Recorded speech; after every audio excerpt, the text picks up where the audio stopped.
Well, here we are. We're on top of Windsor Mountain. We just noticed this big looking, menacing looking, pardon me, my finger got in the way here.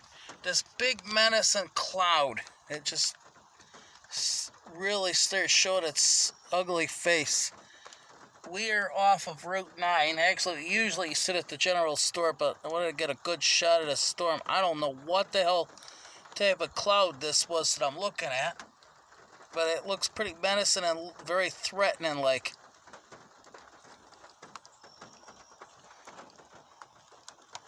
We were supposed to get storms like this yesterday.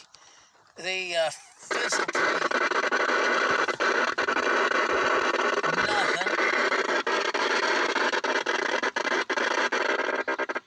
Damn lousy scanner.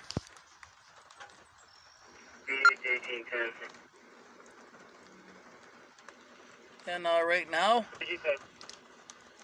as I said, usually we'd be down right about where that White House is down there in Route 9. That's the general store. It's somebody's private residence.